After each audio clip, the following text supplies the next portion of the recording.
Hello, people. Hello. My name is Siddharth, and welcome to the Scorers Podcast. This is episode 2, and in this episode, we're going to be talking about the current Indian situation in football and, of course, the Wimbledon Championship that is going on currently, and how can we miss it? So, without wasting time, let's get into the episode and let the episode 2 begin. So guys, hello. Hello again. And we're going to be talking about the new five teams that are added in the I League, and we are going to be talking about the total number of teams. So the total number of teams added in the I League are 16. So what is different this year? We used to have, I remember that we used to have 10 or 11 teams prior, each team playing home and away, but this year it's quite different. There are 16 teams, and due to the financial constraints, we decided that these 16 teams will be divided into two in the groups. In the group, each group having eight teams, and they will be playing home and away because it made less sense for the AIFF, the committee, the deciding committee, that each team, if every team played the home and away with 15 other teams, it would be difficult for the AIFF to help them financially. So it was beneficial for for the league to divide them into the halves of two. This is the kind of format that is like certainly followed in the MLS. We see in MLS, but it is quite different from the top five leagues that we see in Europe. So it is something new and it is something good as well. I'm not talking. I personally would prefer like each team playing home and away with the 15 other teams, but we have to understand that due to the financial constraints, what I we this is a decision that is made, and why I'm saying it is good is because I League has over the years we have seen so many talents. We have seen Indian arrows there. We have seen so many players coming in, showing their skills, making their talent and their skills on the ground, showing it to everyone, showing it to the committee, showing it to the AIFF, showing it to the other clubs, showing it to the scouts and coaches, to the clubs of the other states. It is something. It is a platform for the players to showcase their skills, to prove themselves, to making a mark in the footballing world, in the footballing inner world in our country. So it is something important because five new teams coming into the I League, it is going to give 55 more players to showcase their skills. And of course, different regions, we are going to be connecting different regions, teams from Delhi, Punjab, and Interkashi coming in from Varanasi. So this is going to be massive for the I League, because including if we include 12 teams of I League, of course, round glass Punjab winning the I League and going to the ISL, making total teams as 12. We have now 28 teams if we combine both the leagues in the country. So who would have thought, let's say a decade ago, like we had 10 teams in I League, and then ISL was introduced, and now we have 28 leagues, 28 teams in both of the leagues. So this actually shows the progression of the Indian football, that is like that how we are growing. And I know, and we all hope that it grows over a period of time. Let's have 40 teams, let's have 50 teams, let's have several divisions, which is of course introduced in the current structure. So this is something what we want. Talking about round glass Punjab, it is going to be challenging for them in the ISL, because every other team was there for a couple of years now. They know the quality of players that come in. They know the quality of teams. They know the quality of challenges, the challenges that they face every year. And of course, round glass Punjab, they deserve it. They won the I League and now promoted to the ISL, and we are going to be seeing the relegation system as well. So round glass Punjab coming into ISL, it's something massive for me, because as a football fan, we want the promotion and relegation in the current structure, because that's what makes it more competitive. I want to talk about ISL. That we had eight teams almost a decade ago, and eight teams. Then growing with the fourth year running, we had two more teams added. Then ATK merged with ATK Mohun Bagan. Then we had East Bengal coming in. We had 11 teams. All of them were playing with each other, and there was more competition. In what I personally liked was the importance of fifth and sixth positions in the whole league, because until then the competition was only about the top four spots in the league, and of course the the shield that the winner of the league got, but it was only about the top four teams and coming in the top, getting those top four spots so that you could probably go to the finals, which of course the teams looked.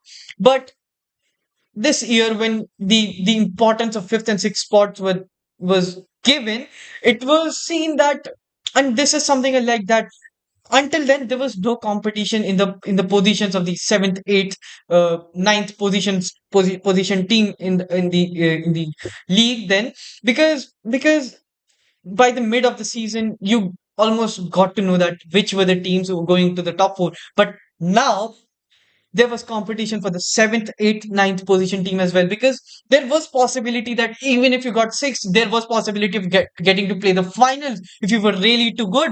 So this is something I liked about ISL. This is something I liked about the structure, because now round glass Punjab coming in, there it is going to be challenging here for them. It is going to be very impressive, and I'm really excited to see them playing the ISL. It is going to be exciting to see them play with the other ISL teams, how they compete, how the players react, and we are going to certainly see many talents coming in from the promotion relegation system, because it just increases the competition and it increases the chances of players to give more, to give more in the field, to score more goals, and not just to defense, and not just to park the bus, but to play. Even if you're 10th, or even if you're 7th, 8th position, you will be fighting for the 6th position, and it is good for the top, like if you're position 3 or 4th or 5th, that if it is possible, go to the first position, get the shield, get into the AFC Champions League.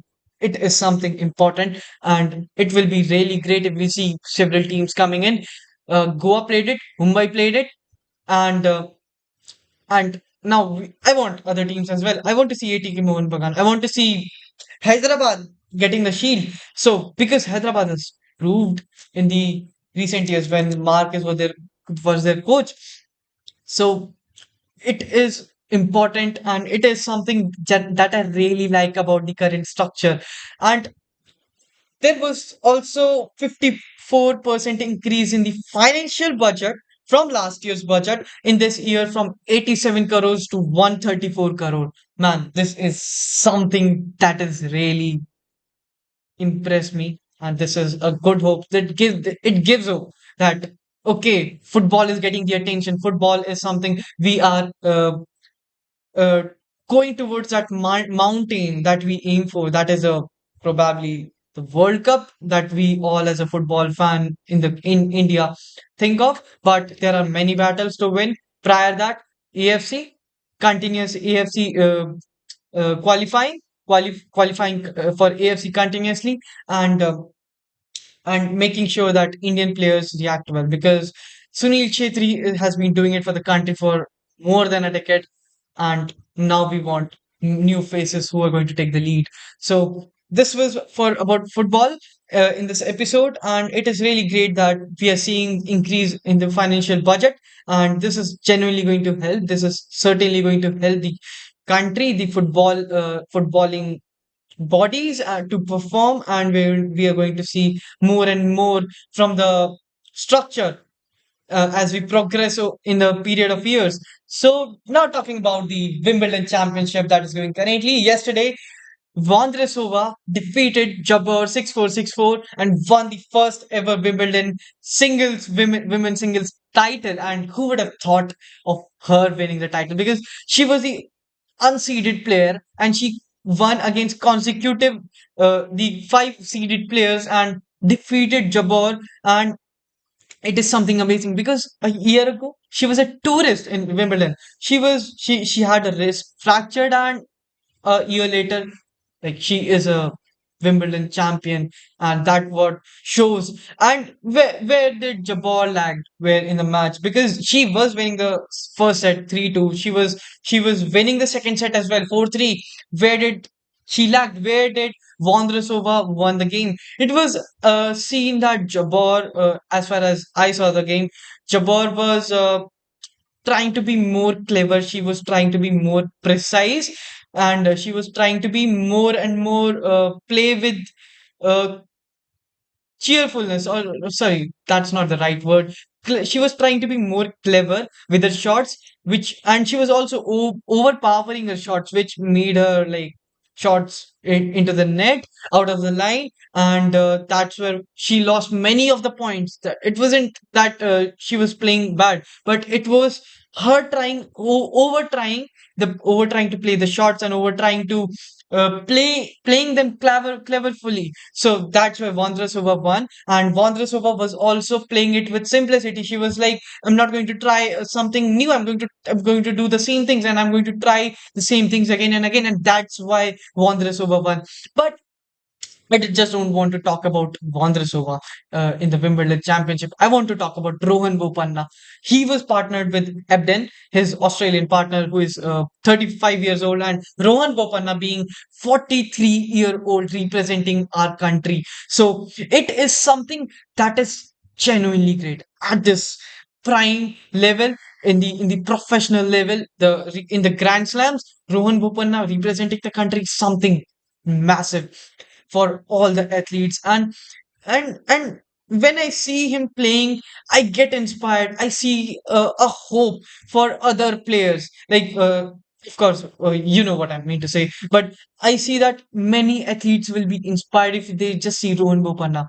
They were playing the first game. Uh, they won. They went five consecutive matches to the semi-final in the Wimbledon, sorry, and they lost the game there because the opponents were more clever, they were more faster, they were much more better with their shots, and they were more practical. Of course, the fitness comes in here, plays a huge role here. But I want to compliment Rohan Bopanna. Thank you, sir. Thank you very much, because he had been continuously, this partnership of Ebden and Rohan Bopanna, they have been playing the tournaments continuously. And of course, he tweeted a month ago when he was playing Queen's Championship that for 24 hours it was a nightmare for him because there was no electricity and he had paid the rent. And we don't expect this kind of treatment to an international player, but this is what it was. And I want to compliment. They won the Indian Wells finals. They won the Qatar Open, and this partnership had been going to the consecutive tournaments and going to the knockouts continuously. They were going to the finals. They were going to see these semi-finals, quarterfinals, round of 16, and not just getting eliminated in the first round, considering this their age and their partnership and the way they play. So it is something that we all should inspire. All the athletes should inspire. So Rohan Bopanna has also played the Australian mixed finals with Sania Mirza, where they lost with the Brazilian partnership. But it is something to be looked at. It is something we all want to get inspired from. And thank you, sir. It has been a huge pleasure watching you. And I want to talk about the men's single that is going to happen today. Alcaraz versus Djokovic. Alcaraz for his first Wimbledon final. Then Djokovic playing his 35th final and for the 24th Grand Slam. That is genuinely amazing. Like, who would think a person winning 24, 23 Grand Slams, and now for 24 Grand Slams, and who even think like we see him winning 25 Grand Slams as well. But he is the first player to do that, and he may win the 24 Grand Slams as well. But what I know is we are going to see a great battle, because Alcaraz, the world number one, and it he will be winning the he shows a uh, great in the field. He is the Spaniard who shows with his shots that he is there to win. And I'm sorry, Alcaraz and Djokovic. It is going to be a great battle, great battle. World number one is on the line. For Alcaraz, it's Wimbledon's first title on the line, and for Djokovic, it's as usual winning again and again titles on the line. Of course, the 24th Grand Slam for him, and it is pleasure watching this man. This battle is going to be great. And signing off for now. So this was the episode 2. Hope you liked it. If you're till here, so thank you for listening. And in the further episodes we will be talking about more different sports, different angles, and different aspects of the Indian sports industry in which we all are in as fans. So so thank you for watching this episode, thank you for hearing it if you're hearing. So this was it. Thank you for watching. Thank you, guys.